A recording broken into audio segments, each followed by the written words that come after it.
नहीं नहीं एक मिनट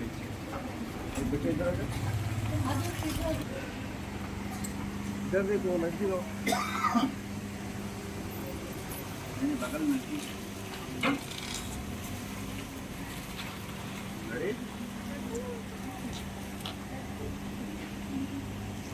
देखती है इधर देखो कैमरा में इधर देखो अभी देखिए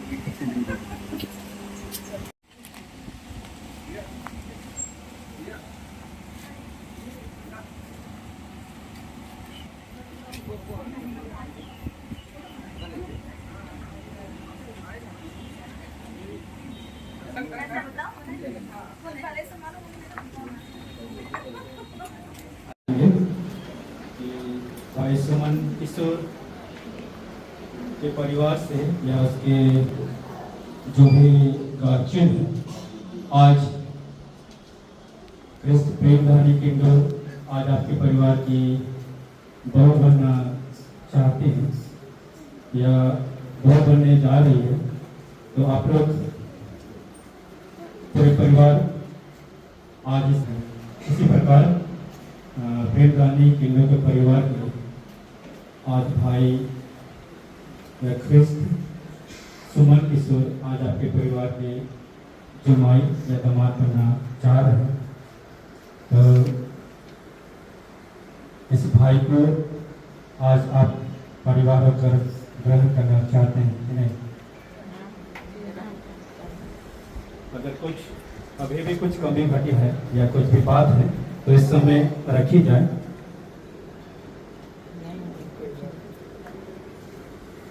राजी मंदी है ना दोनों परिवार? ठीक, प्रार्थना करेंगे। जीवित महान यहोवा पिता परमेश्वर, एक नए दिन और नए बिहान के लिए आपको धन्यवाद देते हैं कि आज भाई सुमन किशोर और बहन प्रेमधारी किंडो आज पवित्र विवाह के बंधन में बंधने जा रहे हैं। इस समय आज के पवित्र दिन के लिए हम आपको प्रार्थना करते हैं कि इन दोनों को तो आशीषित कर, ताकि आपकी अगुवाई में विवाह के कार्यक्रम को हम आरंभ और संपन्न करने पाएंगे। विशेषकर दुल्हा और दुल्हन को आपके हृदय हाथों में सौंपते हैं। तो इन दोनों के संग होले, इन दोनों की अगुवाई और आशीषित कर, ताकि इन दोनों के लिए आज जो शुभकामना की बातें या आशीष की बातें तो हम सबों के बीच में और विशेषकर इन दोनों के बीच में देना चाहता है, वह आशीष इनके जीवन भर के लिए कार्य करने पाए और इनके वैवाहिक जीवन को आगे बढ़ाने पाए। शैतान के हर एक रुकावटों को इस समय हमसे दूर कर, ताकि उन रुकावट की बातों को यहाँ पर हम ना महसूस करते हुए आज के विवाह के कार्यक्रम को बड़े आनंद और खुशी के साथ हम संपन्न करने पाएंगे। जो अब तक नहीं आ पाए हैं उन सबों को भी ले पहुंचा, ताकि वे भी आज के इस कार्यक्रम में अपनी सहभागिता को देने पाएंगे और देते हुए आपकी ही महिमा और आपको धन्यवाद करने पाएंगे। सारी बातों को और सारी आदर और महिमा आपको ही देते प्रार्थना से मसीह के मधुर नाम से मांगते हैं। सुने और स्वर्ग के राज्य में ग्रहण कर लें। आमीन। कोयल दल की अगुवाई में इस गीत को गाया जाएगा। स्वर्ग राज्य जाएगा लगी यीशु अगुआ मसीह अगुआ।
आराधना को या पवित्र विवाह की आराधना की प्रथम गीत हम गाएंगे। साक्षीवाणी गीत संख्या 279। साक्षीवाणी गीत संख्या 279। हे ईश्वर दया सागर दयाल हो हम पर और आज हमारी विनती सुन ले अनुग्रह हो। गीत संख्या 279। हे ईश्वर दया सागर।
परमेश्वर पिता और पुत्र और पवित्र आत्मा के नाम से आमीन।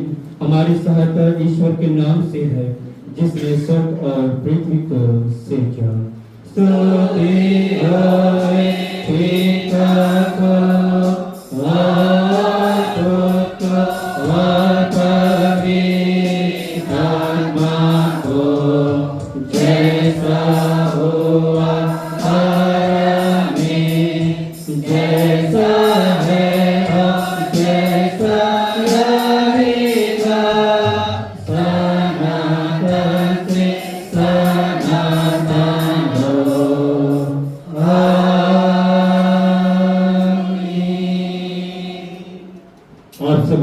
परमेश्वर की ओर से अनुग्रह और शांति बहुत आज से मिले। आमीन। हम प्रार्थना करें।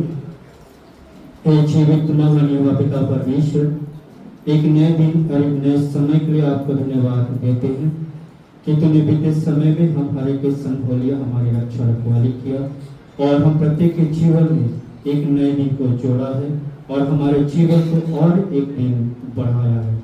इस निमित्त हम सारे मन से आपको धन्यवाद देने पाते हैं। आज विशेष धन्यवाद देते हैं कि आज से भाई किशोर और बहन प्रेम रानी को तो पवित्र बंधन विवाह के बंधन में बनना चाहता है।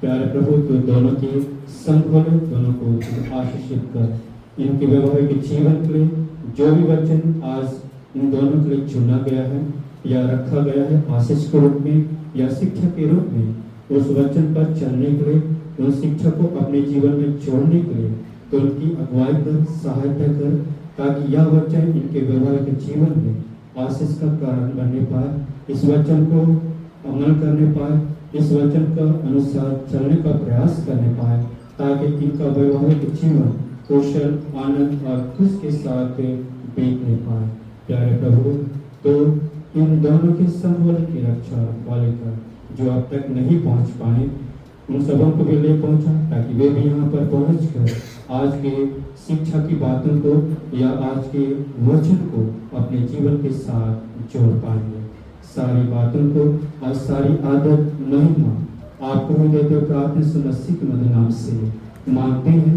सुने और स्वर्ग के राज्य में ग्रहण करें आमीन। आज के लिए इन दोनों के लिए जो वचन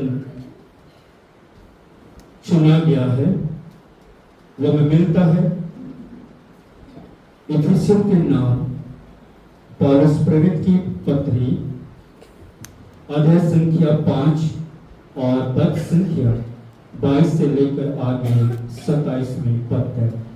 इफिसियों के नाम पौलुस प्रेरित की पत्री अध्याय संख्या 5 और पद संख्या 22 से लेकर आगे 27 में पद है जिसमें पौलुस इस प्रकार कहता है हे पत्नियों अपने अपने पति के ऐसे अधीन रहो जैसे प्रभु के क्योंकि पति पत्नी का सिर है जैसे कि मसीह कलीसिया का सिर है और स्वयं ही देह का उद्धार करता है पर जैसे कलीसिया मसीह के अधीन है वैसे ही पत्नियां भी हर बात में अपने अपने पति के अधीन रहे हे पतियों अपने अपनी पत्नी से प्रेम रखो जैसा मसीह ने भी कलीसिया से प्रेम करके अपने आप को उसके लिए दे दिया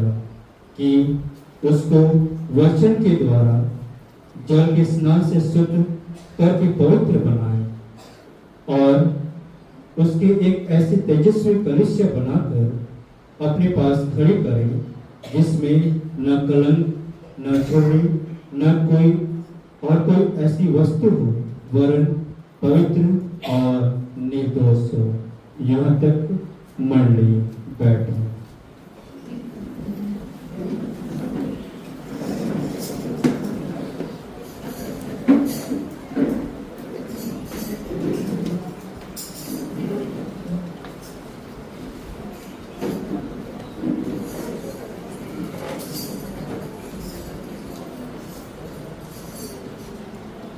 जब हम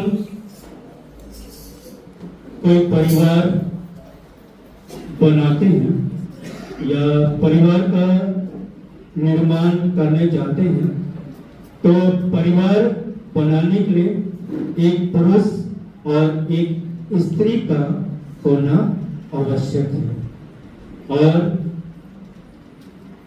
एक दूल्हा और दुल्हन या एक पति और पत्नी का होना आवश्यक है तब हम परिवार बना सकते हैं या परिवार निर्माण कर सकते हैं। तो मसीह में प्रिय भाइयों तथा बहनों और आज के नए दूल्हा और दुल्हन आज पौलुस आपके व्यवहारिक जीवन के लिए आपके व्यवहारिक जीवन के लिए जो भी शिक्षा आप दोनों को देना चाहता है या वचन आप दोनों के जीवन में बांधना चाहता है उस वचन के अनुसार आज आप दोनों उस वचन को अपने जीवन में कैसे जोड़ पाते हैं कैसे रख पाते हैं और कैसे वचन के अनुसार चलने का प्रयास करते हैं। तो आइए हम जानने का प्रयास करेंगे भाई किशोर और बहन प्रेमदानी के जीवन में परमेश्वर के द्वारा कौन सी बातें या शिक्षा या एक आशीष वे अपने जीवन में पाना चाहते हैं। तो सबसे पहले यहाँ पर हम देखने पाते हैं पति और पत्नी का जीवन कैसे होना चाहिए। एक पति और एक पत्नी का जीवन कैसे होना चाहिए और एक पति और एक पत्नी को अपने परिवार में कैसे रहना चाहिए और कैसे एक दूसरे को लेकर आगे बढ़ना चाहिए, उन्हीं बातों को यहाँ पर पौलुस बताने का प्रयास किया गया है। तो यहाँ पर हम देखने पाएंगे एक पत्नी के लिए शिक्षा देता है।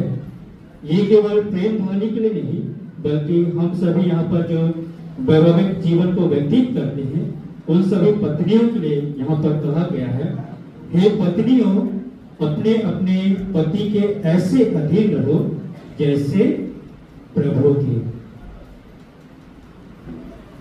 पत्नी को यहाँ पर कहा गया है कि हे पत्नियों, अपने अपने पति के ऐसे अधीन रहो जैसे प्रभु के।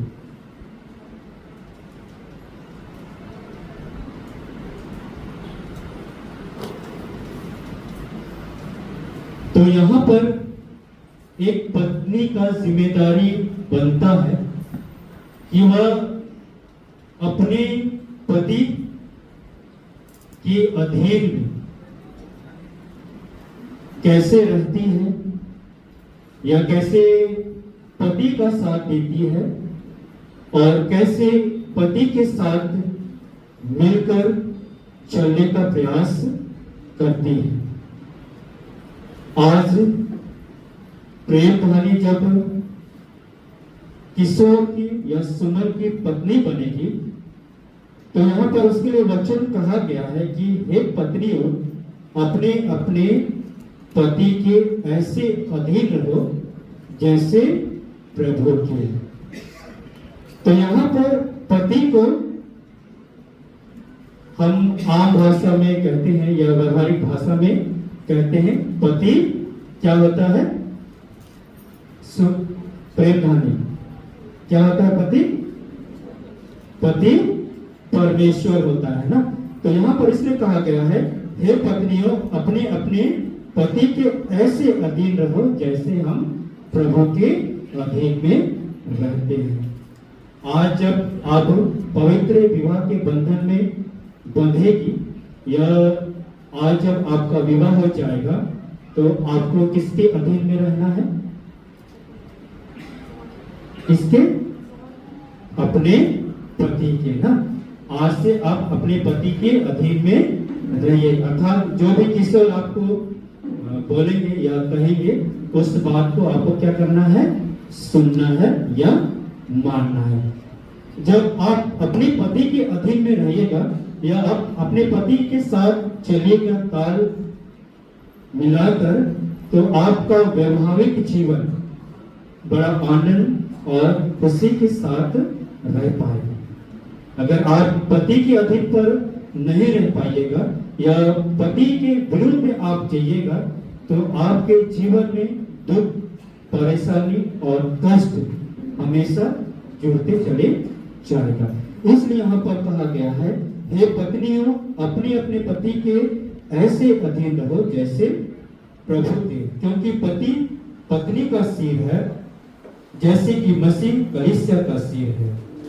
इसलिए यहाँ पर कहा गया है कि पति को पत्नी का सिर कहा गया है।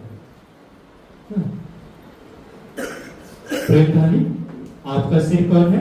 इतने दिन आपके माता पिता आपकी देखभाल कर रहे थे, आपकी हर जरूरतों को पूरा कर रहे थे। आज के बाद आपकी जिम्मेदारी कौन उठाएगा? आपके पति उठाएगा। आपकी जो भी आवश्यकता है आपके जीवन में, सारी आवश्यकता को आपके पति को पूरा करना होगा। क्योंकि इसके बाद आप अपने माता पिता को नहीं कहिए कि मुझे ये चीज चाहिए, मुझे इस चीज की आवश्यकता है। आप सबसे पहली बात अपने पति को कहिए, क्योंकि पति आपका क्या है? क्या है? पति पति आपका सिर है ना। परमेश्वर के साथ यहाँ पर कहा गया है कि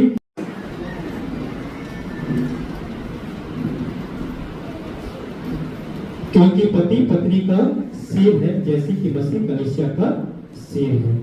वैसे आगे जो हम देखे पाएंगे कि स्वयं ही देह का उद्धार करता है, पर कलीसिया मसीह के अधीन, वैसे ही पत्नी भी हर बात में अपने अपने पति के अधीन में रहना है।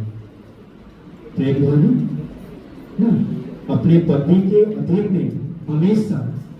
पति कोई भी बात अगर आपसे कहता है, चाहे ऊंची आवाज में भी आपकी बात को कहता है, तो आपको अपने जीवन में सहनशीलता बनाए रखना है। और सहनशीलता कैसे बनाएगा? जब तक आप अपने पति को नहीं समझ पाइएगा कि क्यों पति ने या ईश्वर ने मुझे इतनी ऊंची आवाज में कही है ना।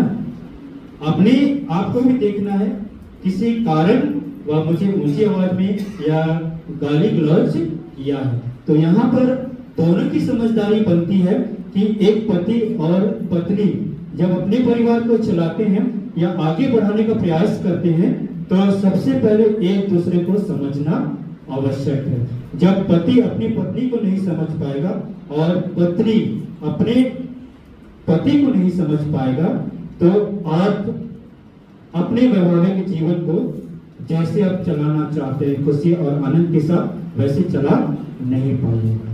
क्योंकि दोनों के बीच में समझदारी, सहनशीलता, स्नेह और प्रेम और एक दूसरे का सहारा बनना आवश्यक है। तब आपका वैवाहिक जीवन या पारिवारिक जीवन एक आनंद पूर्वक चल पाएगा। आगे वचन कहता है, एक पति की जिम्मेदारी यहाँ पर क्या है, उसके बारे में कहता है, हे पतियों, अपने अपने पत्नी से क्या रखो,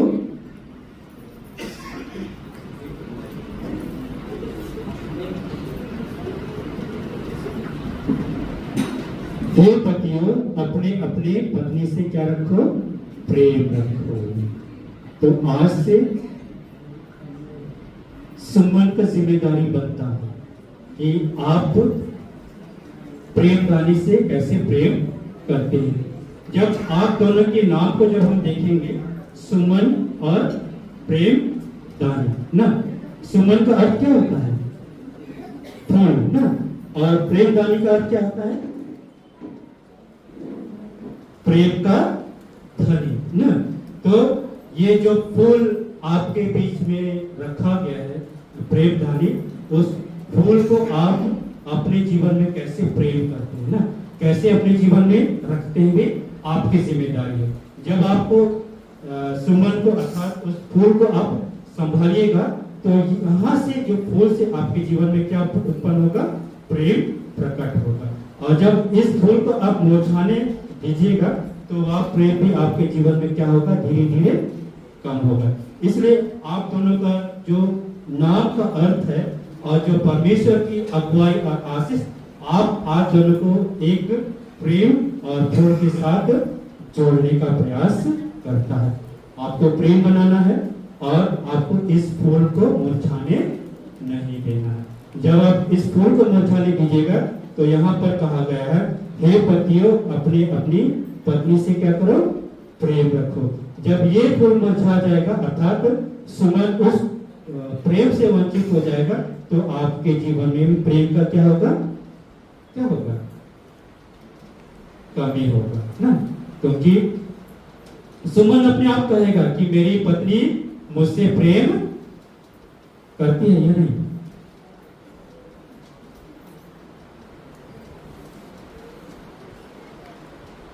क्या सुमन करती है कि नहीं? जब आप मुरझाई जाइएगा तो कैसे प्रेम करेगी वो? इसलिए जो नाम आप दोनों के जीवन में दिया गया है, सुमन और प्रेम धानी, इस नाम को हमेशा क्या करना है, बनाए रखना है। आपको हमेशा अपने फूल की खुशबू को कहां पर डालना है, प्रेम धानी के ऊपर। तब वह महसूस करने पाएगी कि सच में मेरा पति मुझसे क्या कर रहा है, प्रेम कर रहा है। आगे वचन कहता है कि जैसे मसीह ने भी कलीसिया से प्रेम करके अपने आप को उसके लिए दे दिया कि उसके वचन के द्वारा जल से स्नान से शुद्ध करके पवित्र बनाया जाए। कि जैसे मसीह ने भी कलीसिया से प्रेम करके अपने आप को दे दिया है। आज आपकी जिम्मेदारी बनती है, अर्थात सुमन, आज आपकी जिम्मेदारी बनती है कि कितना प्रेम आप अपने पत्नी से करते हैं। 1 साल, 2 साल या 3 साल, कितना? जीवन भर। आमतौर पर जब आप देखिएगा पति पत्नी के जीवन में 5 साल तक प्रेम बना रहता है। उसके बाद क्या होता है? धीरे धीरे प्रेम भी क्या होता है?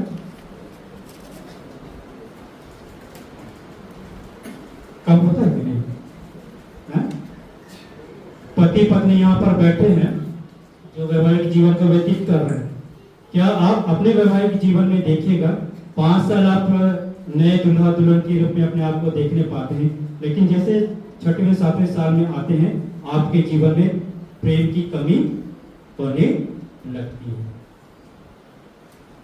आप एक दूसरे को उस समय कहने लगते हैं ना, अर्थात एक दूसरे को वहां से क्या होती है, जब प्रेम कम होती है तो वहां से परिवार में मन मुटाव की बातें भी कम होती है।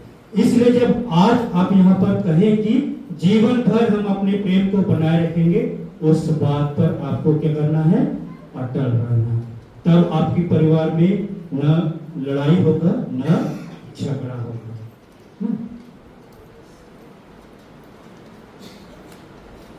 लड़ाई और झगड़ा को हमेशा अपने जीवन से दूर करना। इसलिए आगे वचन कहता है, और उसके एक तेजस्वी कलश बनाकर अपने पास खड़ी करके, जिससे न कलंक न झुर्री और न कोई ऐसी वस्तु हो, वरन पवित्र और निर्दोष हो।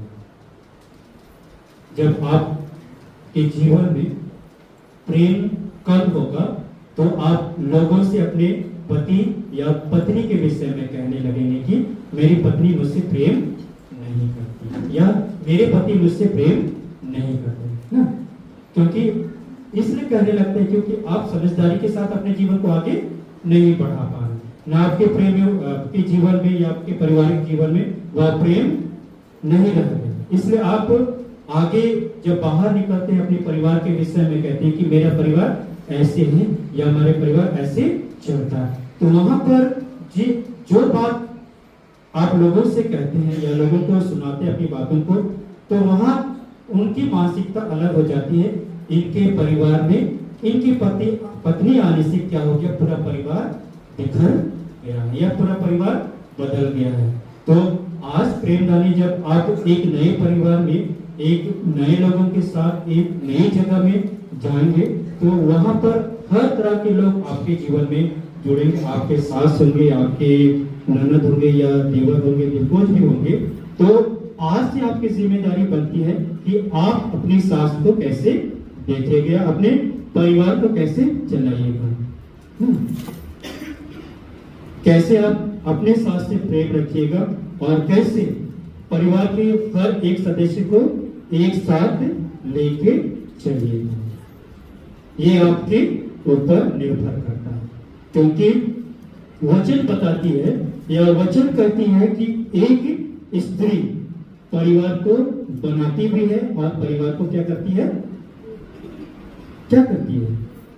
बिगाड़ती है।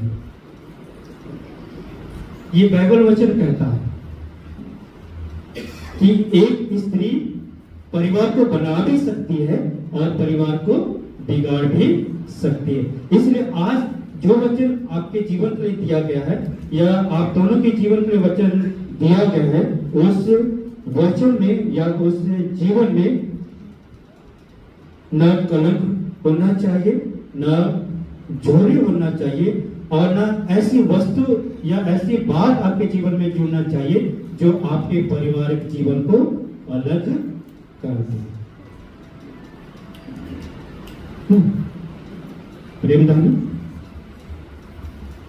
वचन के अनुसार आपको चलना है, परिवार को बनाना है। तो हर एक के साथ, जैसे यहाँ पर जो फूल है ना सुमन, उस फूल को हमेशा क्या करना है, क्या करना है, संभालना है।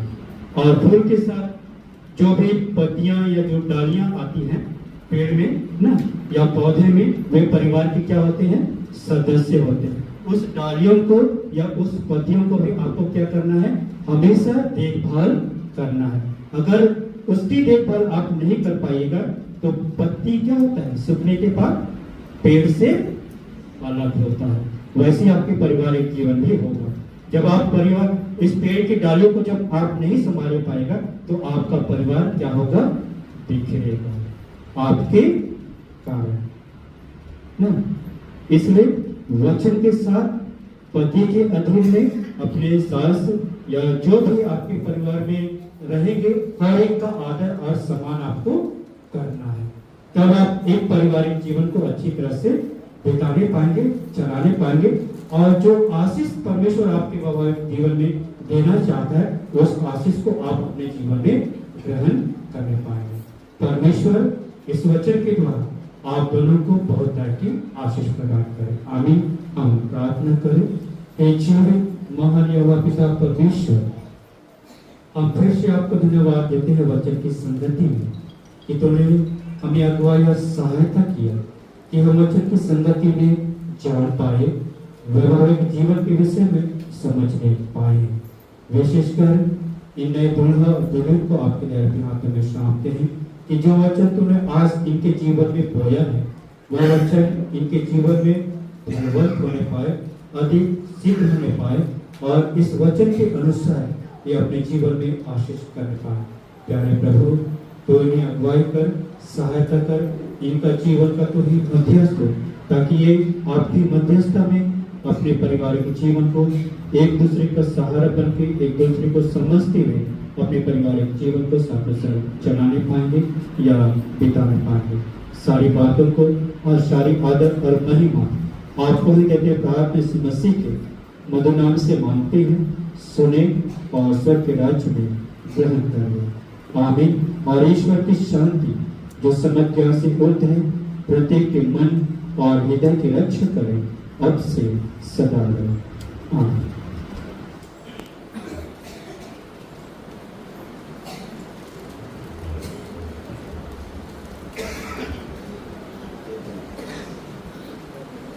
इस समय कोयल दल के द्वारा गीत गाया जाएगा।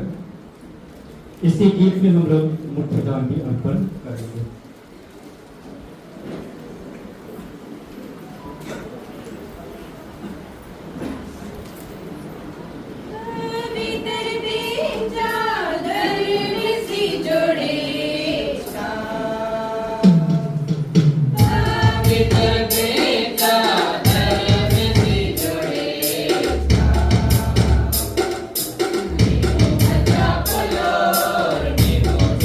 Polo,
जतन बहे मति तोर प्यार।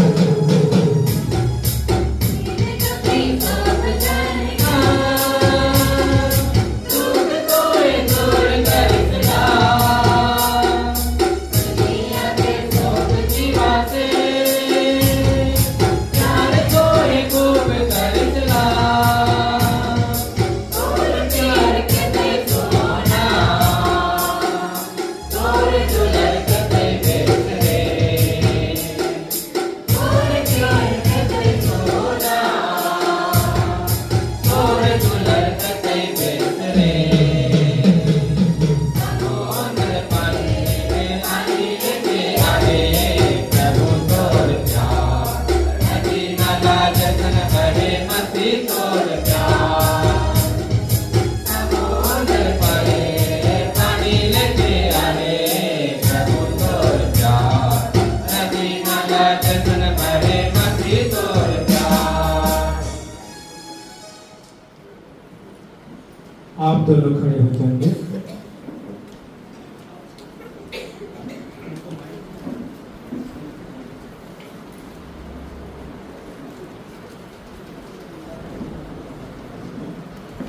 आज आप यहाँ पर या इस जगह में अपनी खुशी से आए हैं कि पहुंचा दिए हैं आपको? अपनी खुशी से आए। अपनी खुशी से।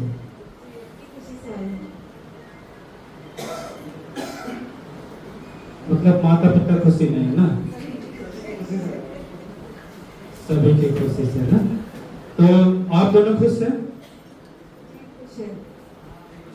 खुश हैं, ठीक। तो सबसे पहले आप अपना नाम बताइएगा, आप किस मंडली से हो या किस जगह से हो? मेरा नाम क्रिस एप्रिल वाली किंडो है। मैं कोटलर मंडली की हूँ। किशोर है, कोटला मंडली से। ठीक। और हे कृष्ण सुमन किशोर, सर्वज्ञानी और सर्वोपस्थित परमेश्वर के सामने इस अपने वचनदार दुल्हन को विवाह की प्रतिज्ञा देकर मेरे पीछे पीछे बोलो, मैं कृष्ण सुमन किशोर सुमन किशोर तुझको हे कृष्ण प्रेमदानी किंडो सर्वज्ञानी ईश्वर के सम्मुख और इन साक्ष्यों के सामने प्रतिज्ञा देता हूँ कि मैं तुझको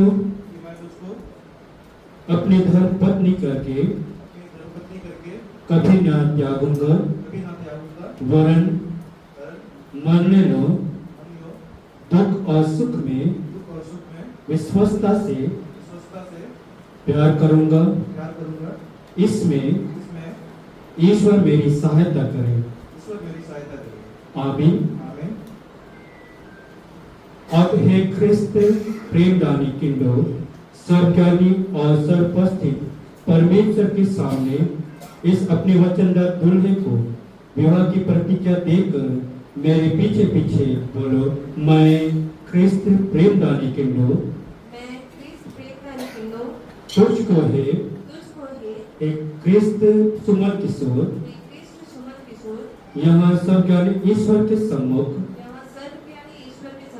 और इन साक्ष्यों के सामने प्रतिज्ञा देती हूँ कि मैं तुझको अपना धर्म पति करके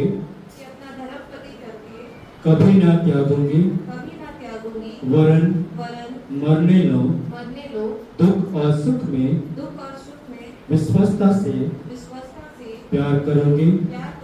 इसमें ईश्वर मेरी सहायता करे। आमीन। इस अपनी प्रतिज्ञा को दृढ़ करने के लिए परस्पर अंगूठी पहनाओ और अपने दाहिने हाथों को मिलाओ।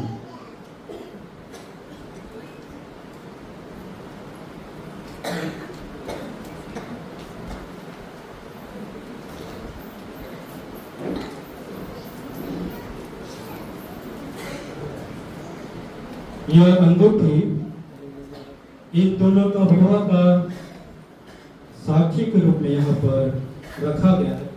मैं कलीसिया का दास होकर इस अंगूठी को एक परमेश्वर पिता और पुत्र और पवित्र आत्मा के नाम से आशीष करता हूँ। आमीन।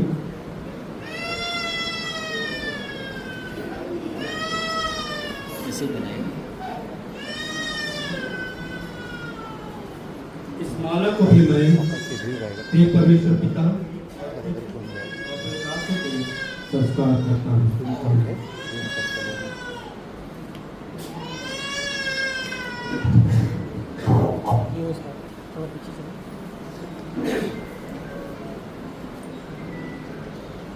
चलिए पहना, ये कौन पहना है? सामने सामने सामने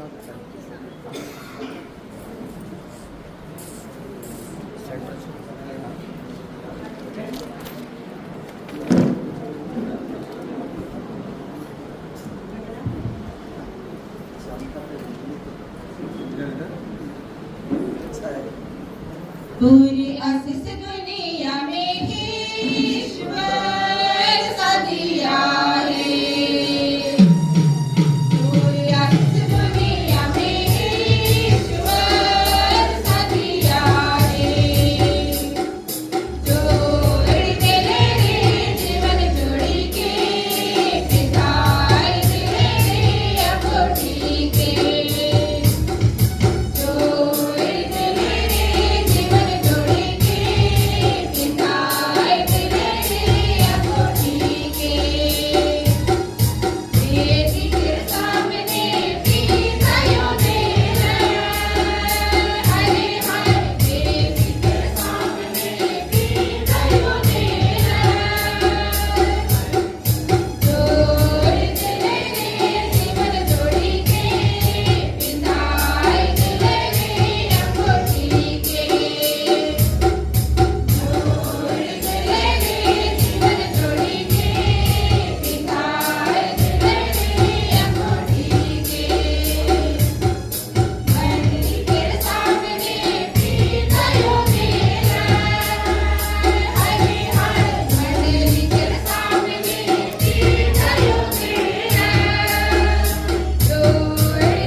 अब तुमने विवाह करने की परस्पर वाचा बांधी है और अपने विवाह संबंधी प्रेम और प्रतीति के लक्षण के लिए अंगूठी को परस्पर पहना के दोनों हाथों को मिलाया है। इस पर मैं क्रिस्तानी मंडली का लियोदास होकर तुम्हारे विवाह स्थापित करता हूँ। परमेश्वर पिता और पुत्र और पवित्र आत्मा के नाम से आमीन। जो कुछ ईश्वर ने जोड़ा है उसको मनुष्य अलग ना करे। आमीन।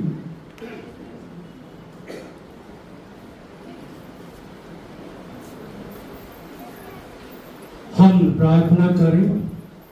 हे परमेश्वर, तूने नर और नारी को सोचा और विवाह के लिए नियुक्त किया और गर्भ के फलों से धन्य किया और अपने प्रिय पुत्र यीशु ख्रिस्त और अपनी दुल्हन रूपी मंडली का भेद उसमें जमाया। हम तेरी असीम भलाई पर यह प्रार्थना करते हैं कि तू अपनी ऐसी सृष्टि नियम और आशीष को टलने और नष्ट होने न दे, वरन उसको इन्हें प्रभावित छोड़ो और हम सबों में दया से रक्षा करते रह हमारे प्रभु ख्रिस्त के द्वारा। आमीन। हम लोग 128वें भजन संहिता से भक्ति विवाहित लोगों का कर्तव्य और आशीष सुने। परमेश्वर का हर एक दरवाजा क्या ही धन्य है जो उसके मार्गों पर चलता है। तू अपने हाथों की कमाई खाएगा तब तो क्या ही धन्य और तेरे लिए भलाई होगी। तेरी पत्नी फलवरदार की नाई तेरे घर के भीतर होगी और तेरे बच्चे तेरे मंच के चारों ओर जलपाई के पौधों की नाई होंगी। देख, जो मनुष्य परमेश्वर से डरता है वह इसी रीति से धन्य होगा। परमेश्वर तुझे संयोग से आशीष दे और तू जीवन भर यरूशलेम की भलाई पर दृष्टि किया कर और अपने बच्चों को देखने पाएगा। इसराइल पर कुशल हो। हम इससे प्रभु की प्रार्थना से प्रार्थना करेंगे। हे हमारे पिता जो स्वर्ग में है, तेरा नाम पवित्र किया जाए, तेरा राज्य आए, तेरी इच्छा स्वर्ग में सत्य की पर भी हो। हमारे प्रतिदिन की रोटी आज हमको दे और हमारे अपराधों को क्षमा कर जैसे हम अपने अपराधों को क्षमा करते हैं, और हमको परीक्षा में मत डाल परंतु वैसे छुड़ा, क्योंकि राज्य प्रकरण और आत्म सदा तेरे हैं। आमीन।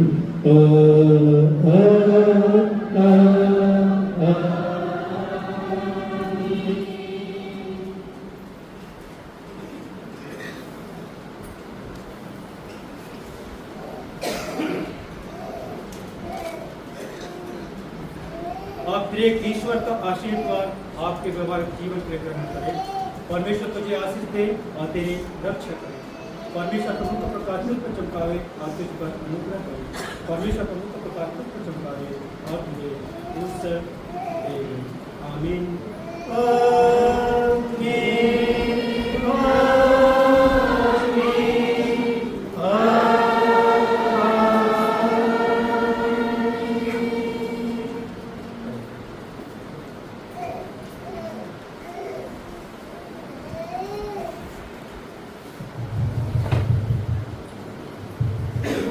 इस समय विवाह संपन्न हुआ।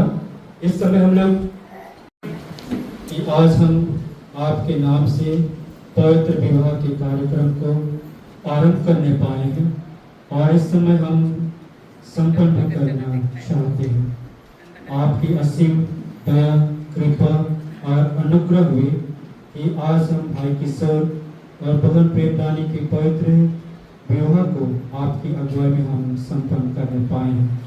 इस नए दुल्हा दुल्हन को इस समय आपके निकट लाते हैं कि भावी जीवन के लिए शुभकामना के साथ इन्हें आशीषित कर जो परिवार के लिए सोचेंगे, विचार करेंगे, चाहे वह विकास की बातें हों और योजना की बातें हों, उन विकास की बातों को, योजना की बातों को पूरा करने के लिए तो दोनों के संभाले, दोनों की रक्षा रखवाली कर, दोनों का तो ही सहारा बन, दोनों को एक दूसरे को समझने के लिए ज्ञान बुद्धि से परिपूर्ण कर ऐसे जीवन इनके बना ताकि ये हर परिस्थिति का सामना करते हुए अपने पारिवारिक जीवन और व्यवहारिक जीवन को सकुशल बिताने पाएंगे। प्यारे प्रभु, जैसे तूने बीते समय में इनके व्यक्तिगत जीवन में इन दोनों को अलग अलग जीवन में रखा था, आज आपकी अगुवाई और दया हुई कि तूने आज इन्हें एक पवित्र बंधन में बांधा है। तूने आज दो परिवार को संबंधी के रूप में जोड़ा है। दोनों परिवारों को आपके दर पे हाथों में सौंपते हैं। दोनों परिवारों के माता पिता और जितने भी सदस्य पाए जाते हैं परिवार में, हर एक सदस्य को आपके निकट लाते हैं कि जैसे तूने बीते समय में सबों को संभाल लिया, आने वाले जीवन में भी तू उन परिवार के हर एक सदस्य के संभाले, हर की रक्षा और रखवाली कर। दोनों परिवार में तो अपने प्रेम को प्रकट कर ताकि वे प्रेम के साथ अपने संबंधी जीवन को सकुशल आगे बढ़ाने पाएंगे और आगे बढ़ाते हुए आपके लिए महिमा करने पाएंगे। विवाह के संपन्न के बाद जो भी चुमावन का कार्यक्रम रखा गया, उस चुमावन के कार्यक्रम में भी हम आपकी उपस्थिति चाहते हैं ताकि वहाँ पर भी अपनी उपस्थिति को बनाए, ताकि हर एक लोग आकर इस नए दुल्हा और दुल्हन को शुभकामना के साथ इन्हें भावी जीवन के लिए आशीर्वाद करने पाएंगे। यहाँ से हम विदा होना चाहते हैं। जैसे तूने हम सबों को आने में अगुवाई की है, वैसे जाने में भी हमारी अगुवाई सहायता कर ताकि हम सकुशल अपने गंतव्य स्थान में पहुँच पाएंगे, पहुँच कर सारी बातों के आपको धन्यवाद देने पाएंगे। इस समय हम इस दान को भी आपके निकट लाते हैं।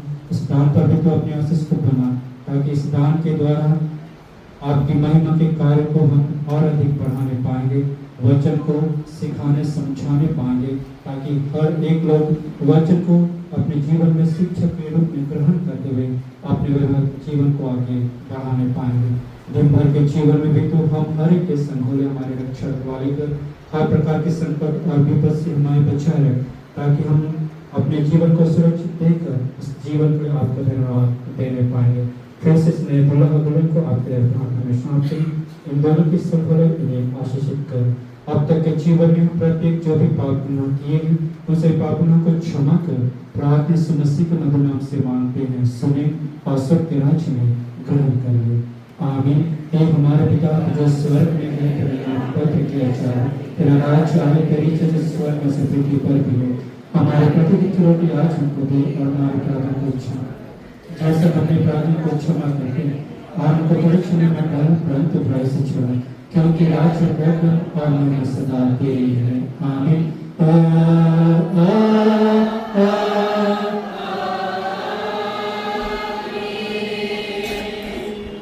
अब तेरे की ईश्वर का आशीर्वाद विश्वासी अंतिम मन से ग्रहण करे।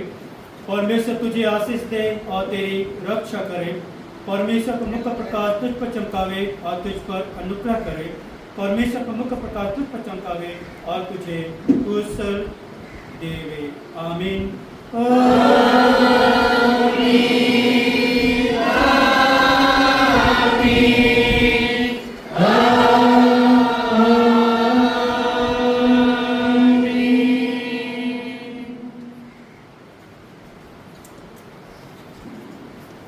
यीशु